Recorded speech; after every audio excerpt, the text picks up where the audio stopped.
이전 시간에 계속 이어서 인터페이스 조작에 관한 설명을 이어나가도록 하겠습니다. 지금 생성된 물체는 삭제를 하겠습니다. 선택해서 Delete, 다시 Alt Home, 윈도우즈, General Editor, 컨텐츠 브라우저를 또 실행을 해서 이번에는 애니멀 쪽에 있는 그 타입 중에서 보면 바로 캣이 있죠. 캣을 선택해서 클릭, 드래그 앤 드롭. 역시 지금 보게 되면 이 고양이 오브젝트가 좀 크게 만들어져 있는데 물질을 선택하고 F키 알맞게 피트를 시켜주게 되죠. 이전 시간에 이제 바로 자유롭게 바라보고 있는 그 각도를 바꿀 수 있는 이 퍼스펙티브 뷰에서 프론트, 사이드 이런 뷰로 바꾸기 위해서 바로 패널, 어서그래픽 기능을 통해서 작업을 했었죠. 때에 따라서는 그냥 스페이스바를 눌러서 4분할 창에서 이런 식으로 볼 수 있다고 얘기를 했습니다. 이 상태에서 Shift A 알 수 있죠. 그런데 이제 저 같은 경우는 사실 이제 이 4분할 창을 쓰는 경우가 많지 않은데 다시 퍼스펙티브 뷰 상에서 마우스 커서를 가져다 놓고 스페이스바 바로 핫박스라고 불리는 기능을 사용해서 재빨리 프론트, 사이드, 레프트, 라이트, 바텀 이런 식으로 뷰를 바꾸게 됩니다. 핫박스를 실행하기 위해서 바로 스페이스바를 누르고 있으면, 즉 스페이스바를 한번 클릭하는 게 아니라 누르고 있으면 바로 핫박스 메뉴라는 것이 나타나게 됩니다. 이 중에서 보면 바로 가운데에 마야라고 쓰여져 있는 부분이 있죠.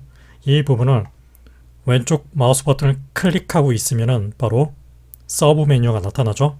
그 서브 메뉴를 유심히 보시면 퍼스펙티브, 프론트, 백, 탑, 레프트, 라이트, 바텀 이런 식으로 다른 각도로 볼 수 있는 뷰 메뉴가 표시가 됩니다.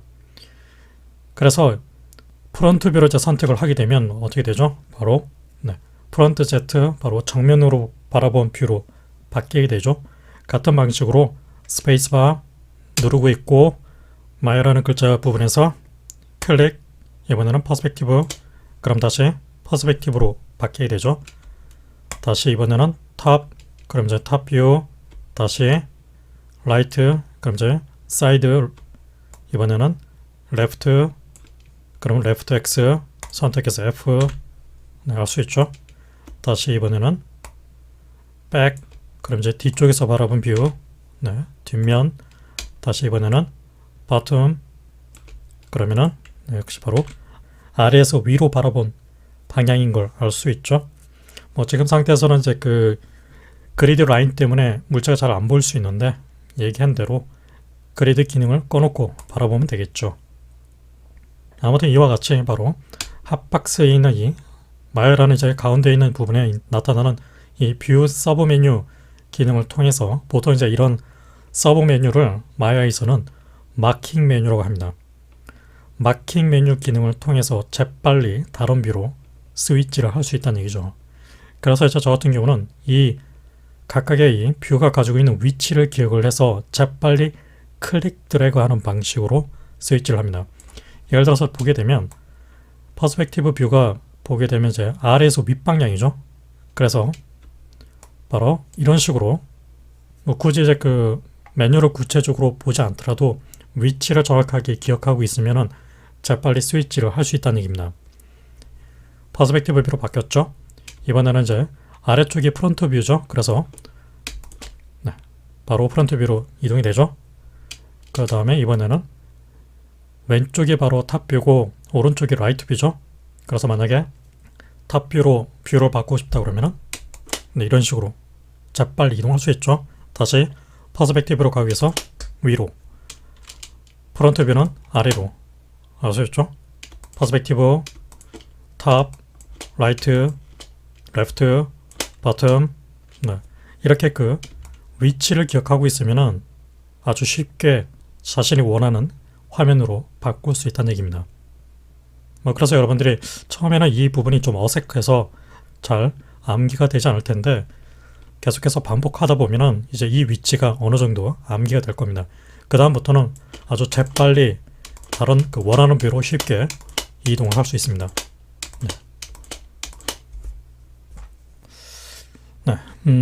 이번에는 지금 이 배치를 해놓은 고양이 오브젝트를 몇 개 복제를 한번 해보겠습니다. 뷰를 조금 맞춰놓고 다시 그리드를 표시를 시켜서 복제를 하고자 하는 이제 그 오브젝트를 선택을 한 다음에 상단 에디트 메뉴에 보면 실제로 그 복제를 시켜주는 duplicate라는 기능이 있습니다. duplicate 말 그대로 복제란 뜻이죠. 단축키가 Ctrl D 키로 배정이 되어 있죠. 그래서 오브젝트를 선택하고 다시 Q 키를 눌러서 조절자가 나타나지 않는 상태로 바꿔놓겠습니다.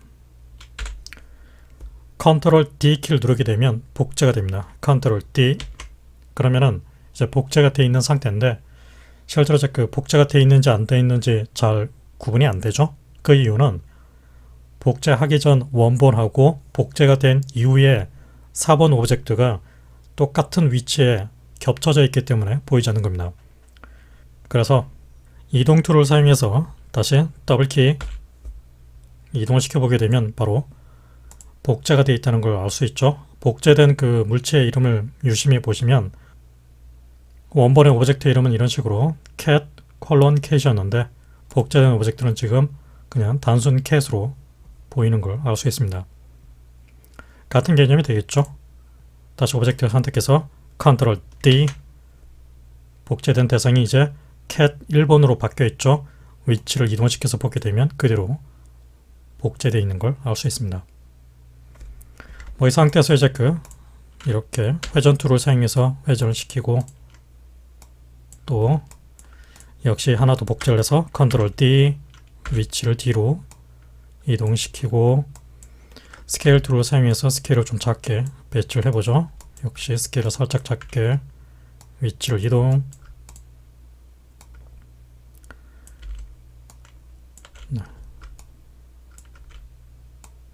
이런 식으로 배치를 할 수 있겠죠. 지금 이렇게 만들어진 오브젝트를 이름 단위로, 즉 네임 단위로 선택을 하고 또 편집을 하고 조작을 해야 할 경우가 있는데 그 같은 조작을 위해서 Outliner라고 불리는 인터페이스가 따로 있습니다. 상단 이제 그 윈도우 메뉴에 보면 바로 Outliner라는 기능이 있죠. 이 기능을 실행하게 되면 바로 사이드 쪽에 Outliner 인터페이스가 나타나게 됩니다. 아니면은 바로 이제 그 옆에 있는 아이콘 버튼들 중에 보면 맨 마지막에 있는 Outliner 버튼이 따로 있죠. 클릭하게 되면 다시 사라지게 되고 다시 클릭하면 나타나게 됩니다.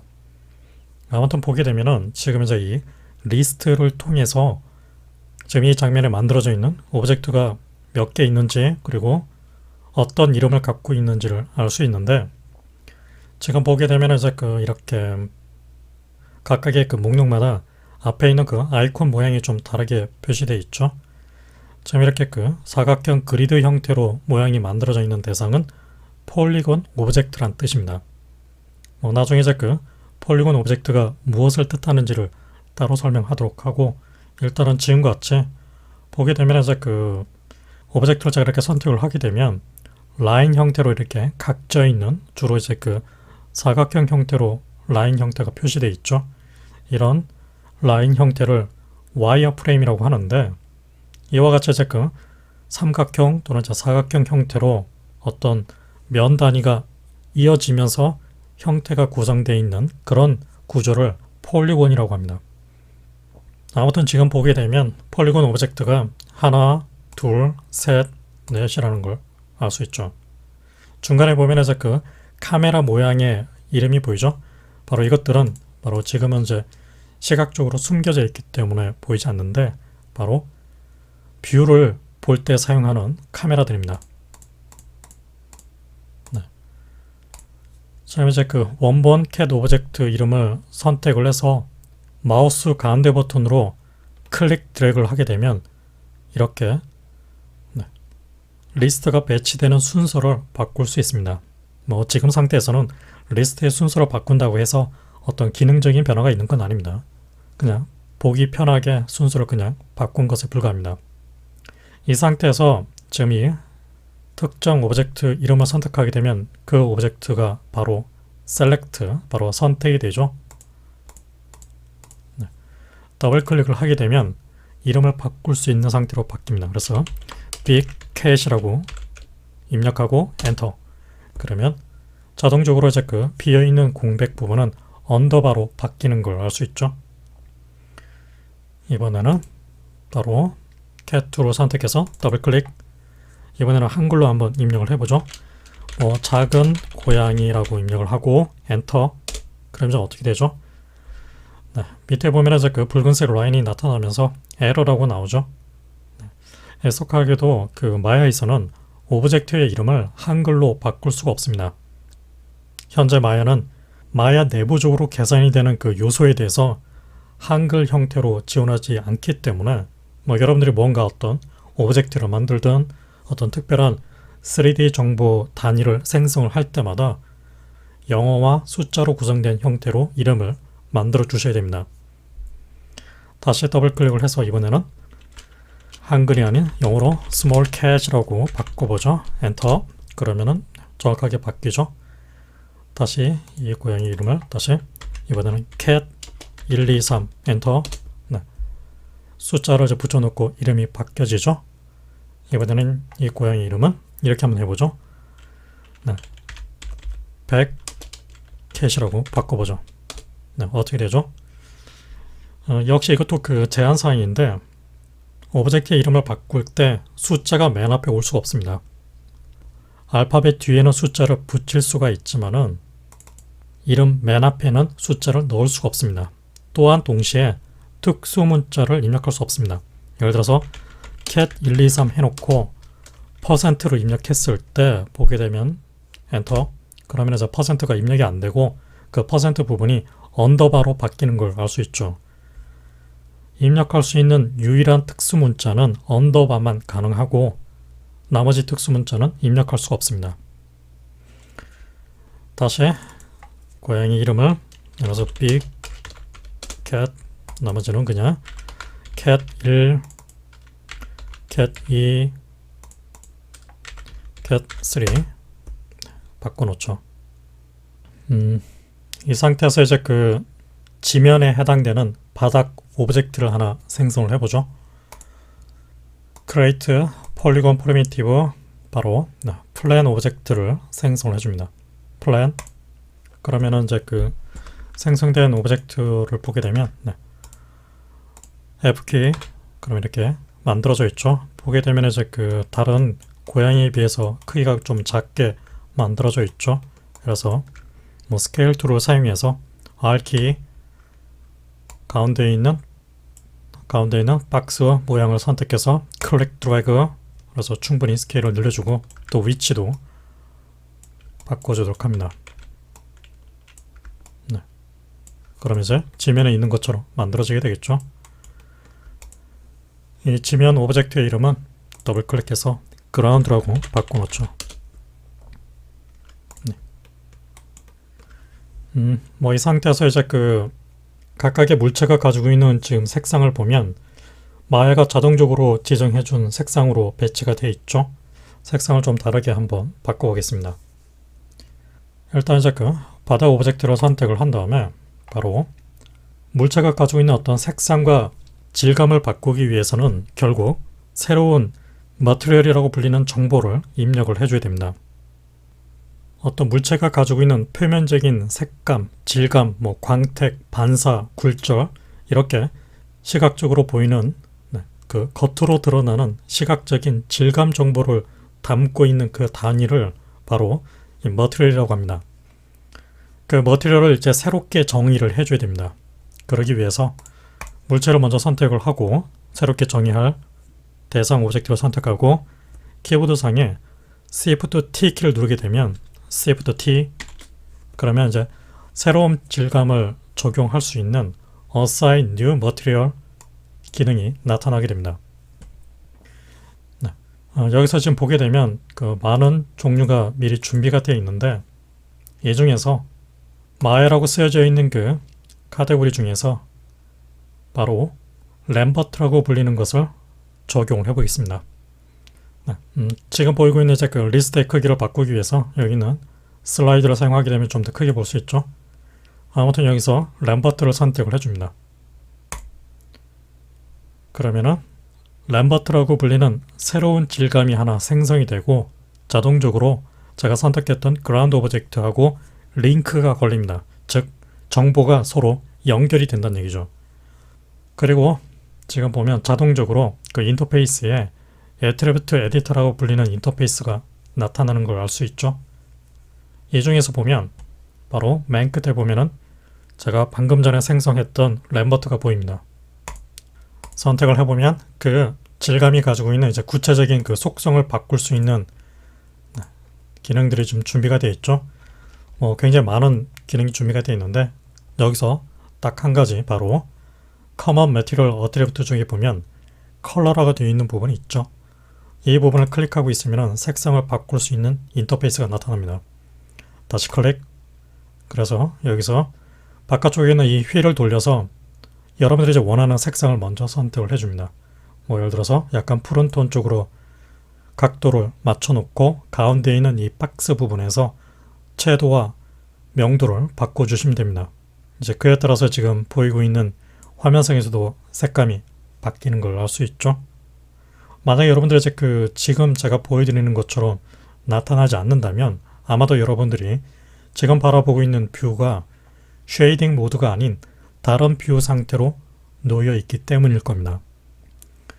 지금 이렇게 이 모델 뷰가 선택이 되어 있는 상태에서 키보드상에서 4번 키를 누르게 되면 보시다시피 어떻게 되죠? 지금 이제 오브젝트가 보이는 그 상태가 라인 형태로 표시되어 있죠. 이런 라인 형태를 아까 얘기한 대로 와이어프레임이라고 합니다. 그래서 지금 상태는 바로 이 모델 뷰 상태가 와이어프레임 상태로 바뀌어 있습니다. 다시 5번 키를 누르게 되면 바로 처음 봤던 지금 이제 그 색감과 광택이 살짝 느껴지는 바로 쉐이딩 모드로 바뀝니다. 4번이 와이어프레임, 5번이 쉐이딩. 알 수 있죠? 그래서 이렇게 필요에 따라서 이제 스위치를 해가면서 작업을 하게 됩니다. 이제 메뉴로 이제 접근을 할 때는 바로 쉐이딩 메뉴에 보면 와이어프레임 메뉴가 있죠. 선택을 하면 와이어프레임 쉐이딩 모드로 바꾸기 위해서 스무스 쉐이딩 5를 선택하게 되면 쉐이딩 모드로 바뀌게 됩니다.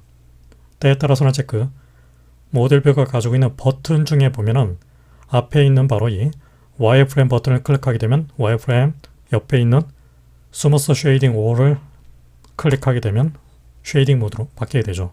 이 버튼을 써도 똑같습니다.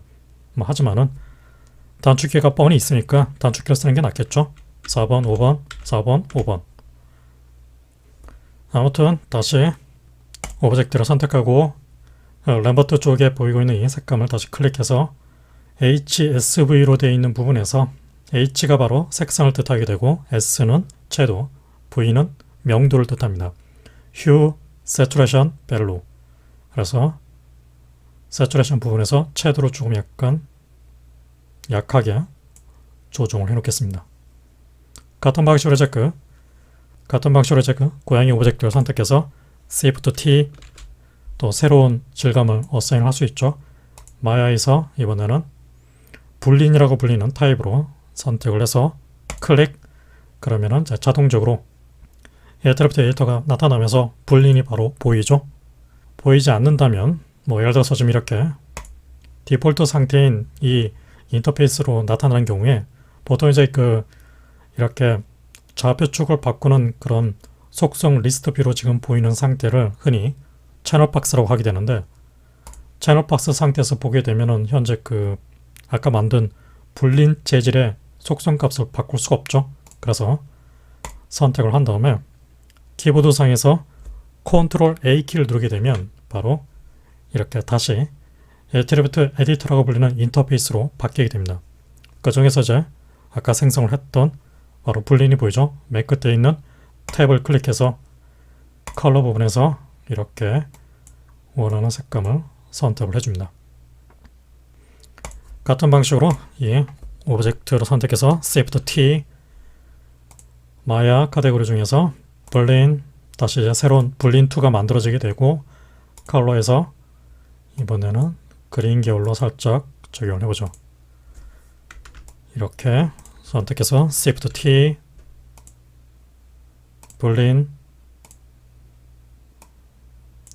오렌지 쪽으로 Shift T, 블린,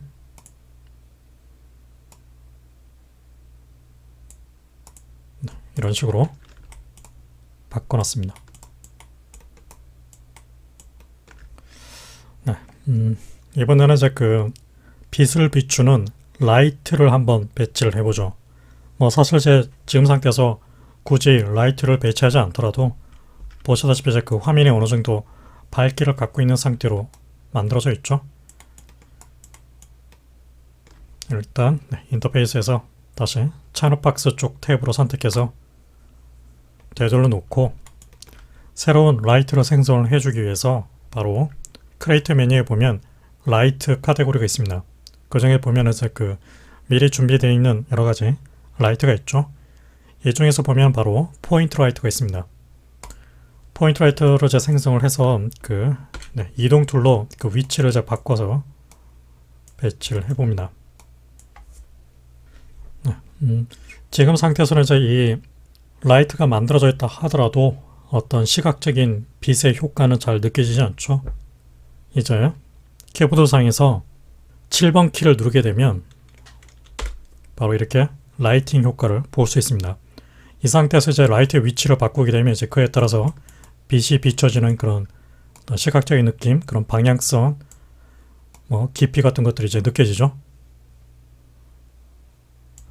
가만히 보면 이제 그 라이트에 의해서 그림자가 만들어져야 되는데 오브젝트의 어떤 자체적인 그림자는 느껴지지만 바닥면에서는 그림자가 보이지 않죠. 이 모델 뷰 상에서 그림자 효과를 얻기 위해서 바로 모델 뷰가 가지고 있는 그 라이팅 메뉴에 보면 섀도우 기능이 있습니다. 체크를 하면 바로 이제 그림자 효과가 나타나죠. 때에 따라서는 이 모델 뷰 아이콘 버튼들 중에서 바로 섀도우 버튼이 있습니다.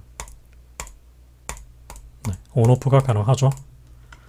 아무튼 이 상태에서 다시 포인트 라이트의 이제 그 위치를 바꾸게 되면 이제 그에 따라서 라이팅 효과가 잘 느껴지고 있죠.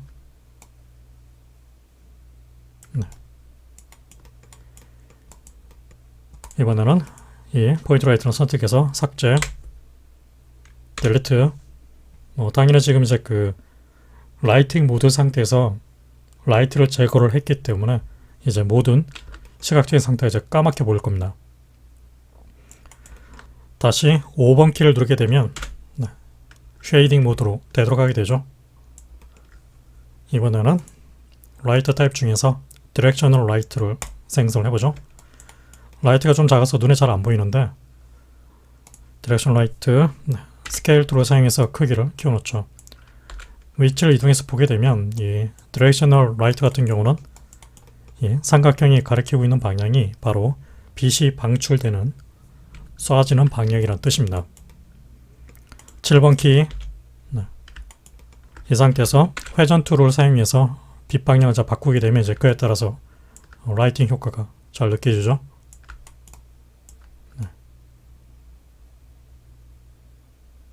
이런 식으로. 그래서 흡사 보게 되면 이 디렉션 라이트가 마치 이제 그 태양과 굉장히 좀 유사한 그런 느낌을 보여주고 있죠.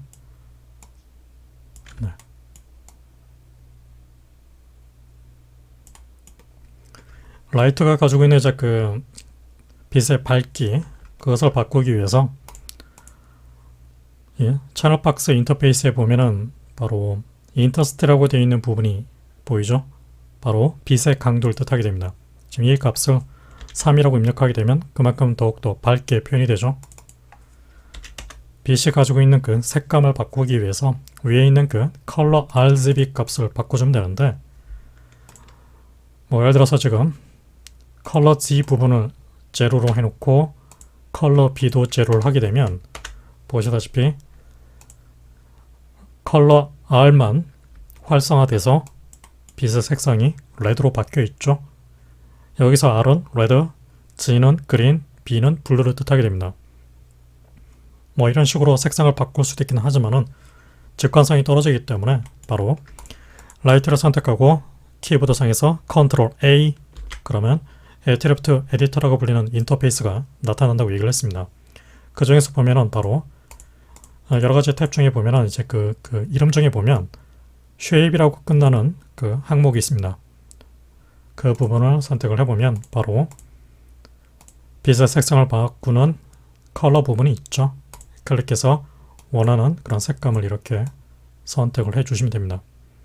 인더스티를 통해서 더 강하게, 더 약하게 밝기를 조정할 수도 있습니다.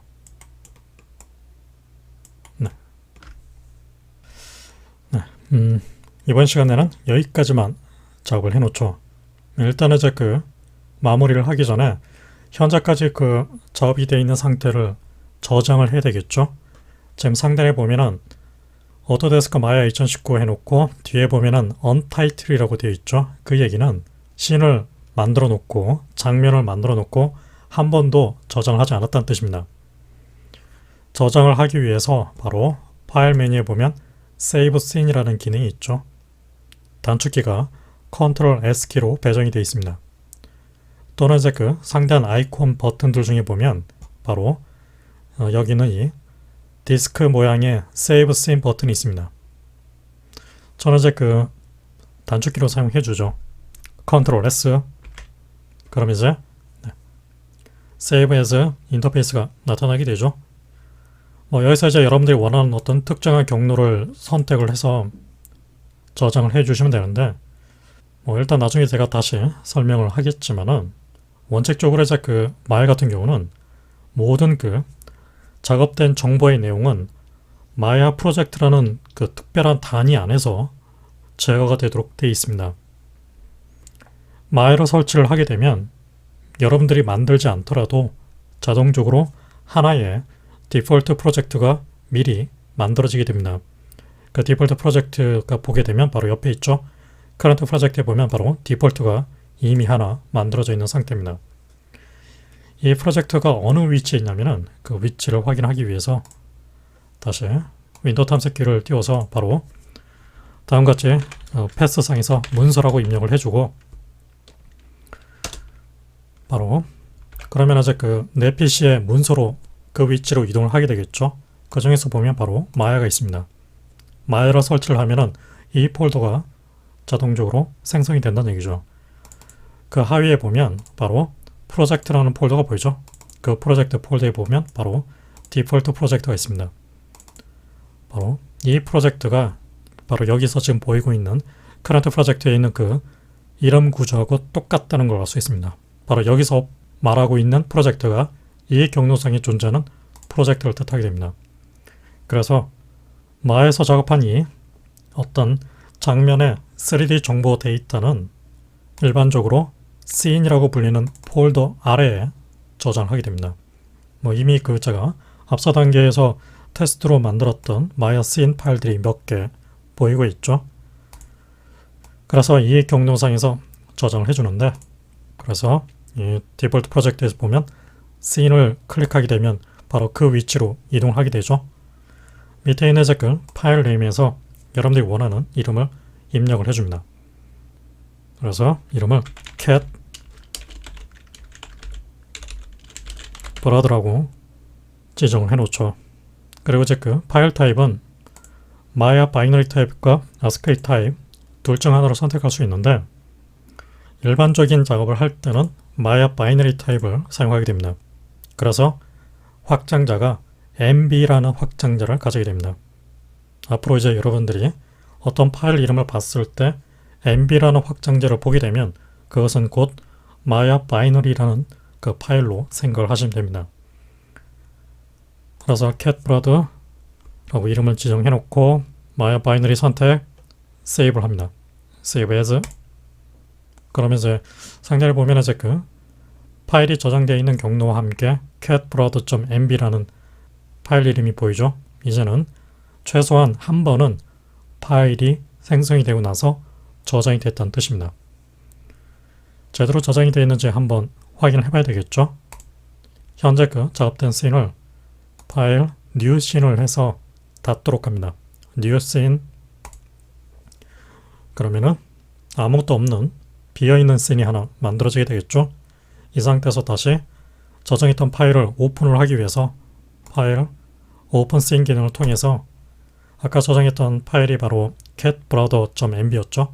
catbrother 선택을 하고 오픈. 그러면은 지금 이 아까 방금 전에 생성했던 새로운 new 씬을 세이브를 할 거냐고 묻죠. 뭐 저는 작업을 한 적이 없기 때문에 저장하지 않겠습니다. 그래서 done save. 네, 그러면은 저장이 제대로 되어 있다는 걸 알 수 있습니다. 네, 다음 시간에 계속 이어서 이와 관련된 나머지 작업을 이어나가도록 하겠습니다.